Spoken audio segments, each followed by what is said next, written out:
Hello students, स्वागत है आपका एक बार पुनः हमारी इस बीए पार्ट 2 इकोनॉमिक्स की क्लास में। आज का हमारा टॉपिक है व्यष्टि अर्थशास्त्र या माइक्रो इकोनॉमिक्स। अन्य विज्ञानों की भांति आर्थिक विश्लेषण को भी दो शाखाओं में बांटा गया है। फर्स्ट है माइक्रो इकोनॉमिक्स या व्यष्टि अर्थशास्त्र, सेकंड है मैक्रो इकोनॉमिक्स या समष्टि अर्थशास्त्र। व्यष्टि अर्थशास्त्र को प्राइस थियरी या कीमत सिद्धांत के नाम से भी जाना जाता है और व्यष्टि अर्थशास्त्र के अंतर्गत वैयक्तिक तथा विशिष्ट आर्थिक इकाइयों का अध्ययन किया जाता है। दूसरी ओर जो समष्टि अर्थशास्त्र है उसे हम आय सिद्धांत या इनकम थ्योरी के नाम से भी जानते हैं और इसमें संपूर्ण अर्थव्यवस्था का अध्ययन किया जाता है, इसलिए इसे हम समग्र का अर्थशास्त्र या एग्रीगेट इकोनॉमिक्स भी कहते हैं। व्यष्टि एवं समष्टि अर्थशास्त्र दोनों ही शब्दों का प्रयोग सर्वप्रथम 1933 में रेगनर फ्रिश ने किया। इस वीडियो में हम व्यष्टि अर्थशास्त्र का अर्थ एवं परिभाषाएं, उसका क्षेत्र, महत्व एवं उपयोग तथा उसकी सीमाओं का डिस्कशन करेंगे। तो फर्स्टली हम देख लेते हैं कि व्यष्टि अर्थशास्त्र का अर्थ क्या है। देखिए, जो व्यष्टि अर्थशास्त्र है वो अंग्रेजी के माइक्रो शब्द का हिंदी रूपांतरण है और अंग्रेजी का माइक्रो शब्द ग्रीक भाषा के माइक्रोज शब्द से बना है, जिसका अर्थ है सूक्ष्म या छोटा। अतः व्यष्टि अर्थशास्त्र या सूक्ष्म अर्थशास्त्र के अंतर्गत एक व्यक्तिगत आर्थिक इकाई जैसे व्यक्तिगत परिवार, व्यक्तिगत उपभोक्ता, व्यक्तिगत फर्म तथा व्यक्तिगत उद्योग आदि के आर्थिक व्यवहार का अध्ययन किया जाता है। इसे हम कीमत सिद्धांत या प्राइस थियरी के नाम से भी जानते हैं।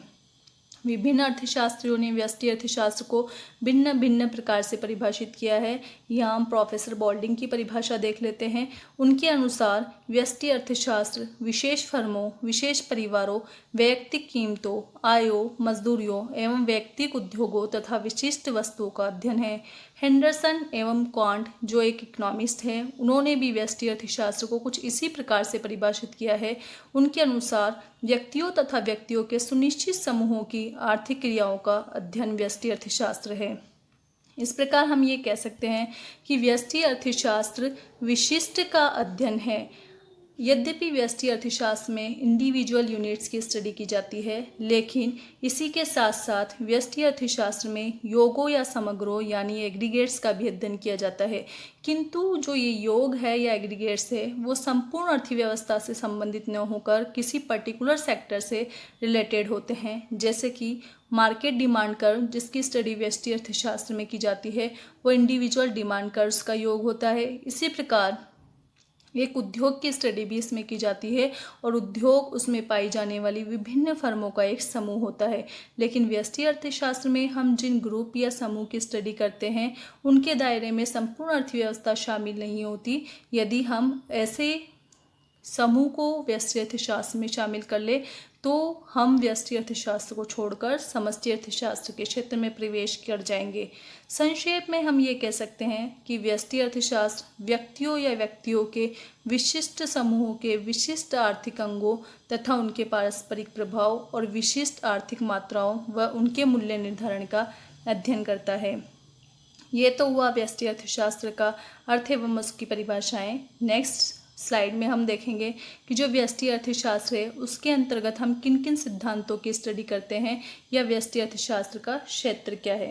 देखिए, जो व्यष्टि अर्थशास्त्र है वो वैयक्तिक इकाइयों के विशिष्ट आर्थिक व्यवहार से संबंधित होता है, इसलिए इसके क्षेत्र में हम उन सभी आर्थिक सिद्धांतों एवं नियमों को शामिल करते हैं जो कि सीमांत विश्लेषण यानी मार्जिनल एनालिसिस पर आधारित है। व्यष्टि अर्थशास्त्र के क्षेत्र को हम मेनली 5 पार्ट्स में डिवाइड कर लेते हैं। इसमें फर्स्ट है उपभोग के सिद्धांत यानी थियोरी ऑफ कंजम्पशन। इसके अंतर्गत हम सीमांत उपयोगिता रास नियम, सम सीमांत उपयोगिता नियम या अधिकतम संतुष्टि का नियम, उपभोक्ता की बचत, मांग का नियम, मांग की लोच आदि विभिन्न नियमों की स्टडी करते हैं। नेक्स्ट है उत्पादन के सिद्धांत, थियोरी ऑफ प्रोडक्शन। इसके अंतर्गत हम उत्पादन फलन, उत्पादन के विभिन्न नियम जैसे law of variable proportion, returns to scale, उत्पादन लागतों तथा साधनों के अनुकूलतम संयोगों एवं अधिकतम उत्पादन से संबंधित नियमों का अध्ययन करते हैं। इसी में नेक्स्ट है आपका वस्तु कीमत सिद्धांत यानी थियोरी ऑफ प्रोडक्ट प्राइसिंग। इसके अंतर्गत हम विभिन्न बाजार अवस्थाओं में फर्मों द्वारा वस्तुओं का मूल्य निर्धारण किस प्रकार से किया जाता है और लाभ अधिकतमकरण के सिद्धांत कौन कौन से हैं उनकी स्टडी करते हैं, जैसे कि perfect competition, imperfect competition, monopoly आदि में प्राइस का डिटर्मिनेशन किस प्रकार से होगा तथा प्राइस डिस्क्रिमिनेशन की स्थिति में किस प्रकार से वस्तुओं का मूल्य निर्धारित होगा, इसकी स्टडी हम इसमें करते हैं। नेक्स्ट है साधन कीमत सिद्धांत, थ्योरी ऑफ फैक्टर प्राइसिंग। इसे हम वितरण के सिद्धांत भी कहते हैं। इसके अंतर्गत हम उत्पादन में संलग्न उत्पादन के विभिन्न साधनों को सामूहिक उत्पत्ति में से प्रतिफल किस प्रकार प्राप्त होगा, इसकी स्टडी करते हैं। देखिए, उत्पादन के जो विभिन्न साधन हैं वो मेनली भूमि, पूंजी, श्रम, संगठन एवं साहस है। इनमें से भूमि को लगान, पूंजी को ब्याज, श्रम को मजदूरी तथा संगठन एवं साहस को लाभ प्राप्त होता है। तो इन्हें मिलने वाले ये प्रतिफल किस प्रकार से निर्धारित होते हैं तथा सामूहिक उत्पत्ति में से इन विभिन्न साधनों के प्रतिफल को किस प्रकार से वितरित किया जाता है, इसकी स्टडी भी व्यष्टि अर्थशास्त्र में की जाती है। लास्ट है आपका आर्थिक कल्याण के सिद्धांत।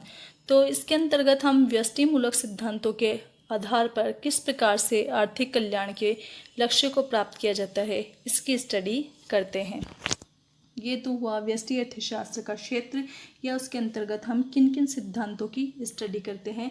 नेक्स्ट है व्यष्टि अर्थशास्त्र का आर्थिक विश्लेषण में क्या महत्व है और इसकी क्या उपयोगिता है। देखिए, जो व्यष्टि अर्थशास्त्र है वह आर्थिक विश्लेषण का एक ऐसा उपयोगी उपकरण है जिसकी सहायता से हम आर्थिक प्रणाली के 3 महत्वपूर्ण कार्य संपादित कर सकते हैं।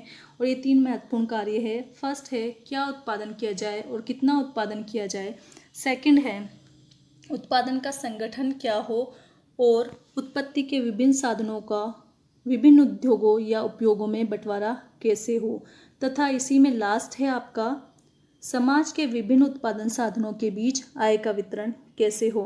व्यष्टि अर्थशास्त्र के इस महत्व को देखते हुए ही प्रोफेसर किन्स ने इसे वैचारिक यंत्र का एक मुख्य अंग माना है।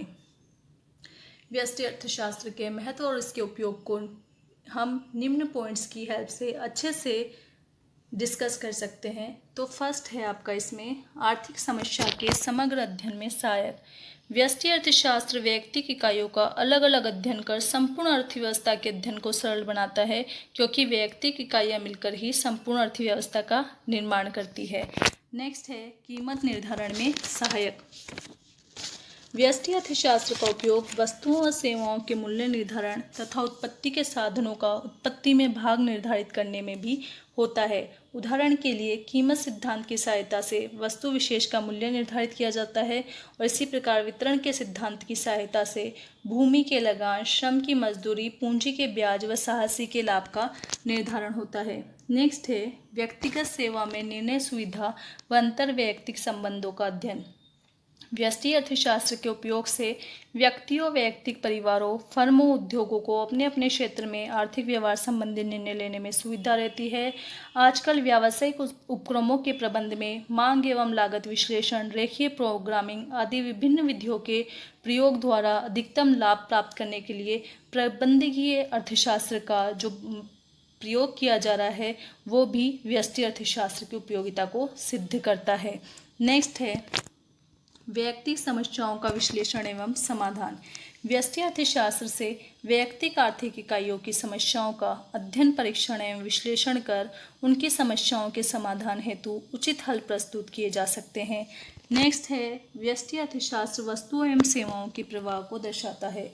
व्यष्टि अर्थशास्त्र से जहां एक ओर परिवारों से व्यवसायों की तरफ उत्पत्ति के साधनों एवं सेवाओं के प्रवाह की स्टडी की जा सकती है, तो दूसरी ओर व्यवसायों से परिवारों की ओर होने वाले उत्पादित वस्तुओं के प्रवाह की स्टडी भी की जा सकती है। इसी में नेक्स्ट है आपका क्षेत्र विशेष संबंधी नीति निर्धारण संभव।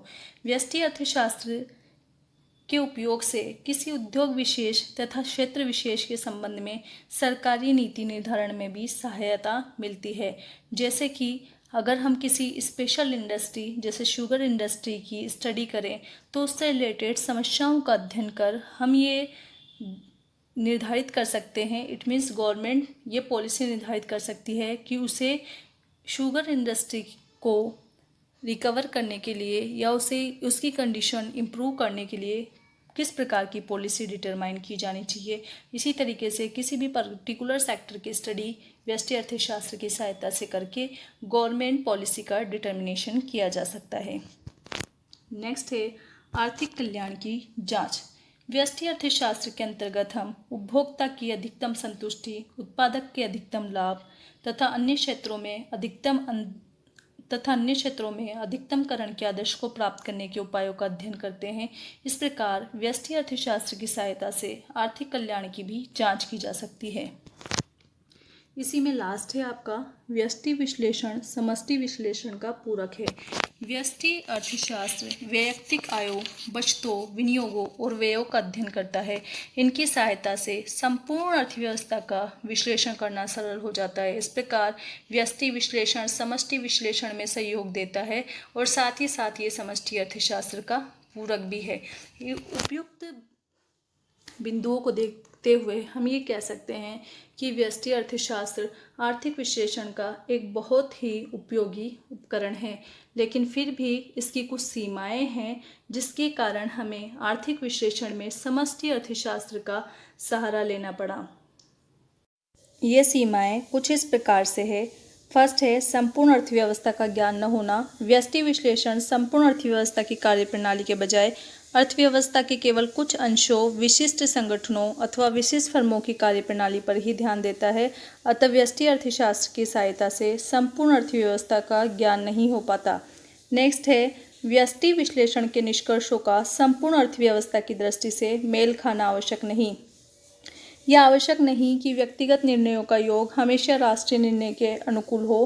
प्राय व्यक्तिगत इकाइयों का विशिष्ट व्यवहार उनके सामूहिक सामान्य व्यवहार या औसत व्यवहार से बिल्कुल भिन्न हो सकता है। उदाहरण के लिए प्रत्येक व्यक्ति को बैंक से अपना पैसा निकालने की स्वतंत्रता से बैंक पर विशेष प्रभाव नहीं पड़ता, किंतु यदि सभी व्यक्ति एक साथ बैंक से अपना पैसा निकालने पहुंच जाए तो इस स्थिति में बैंक फेल हो जाएगा।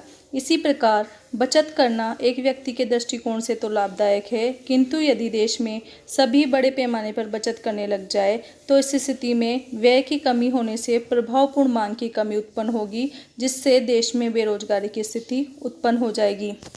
इसी प्रकार एक अन्य एग्जाम्पल ये दिया जा सकता है कि उपभोक्ता उद्योगों में विनियोग निजी उद्योगपति के लिए अधिक लाभप्रद होता है, किंतु यदि सभी निजी उद्योगपति उपभोक्ता उद्योग में ही विनियोग करने लगे तो राष्ट्रीय दृष्टि से यह बाधक सिद्ध होगा, क्योंकि इससे औद्योगिकरण में बाधा पहुंचेगी। नेक्स्ट है ये पूर्ण रोजगार की मान्यता पर आधारित है।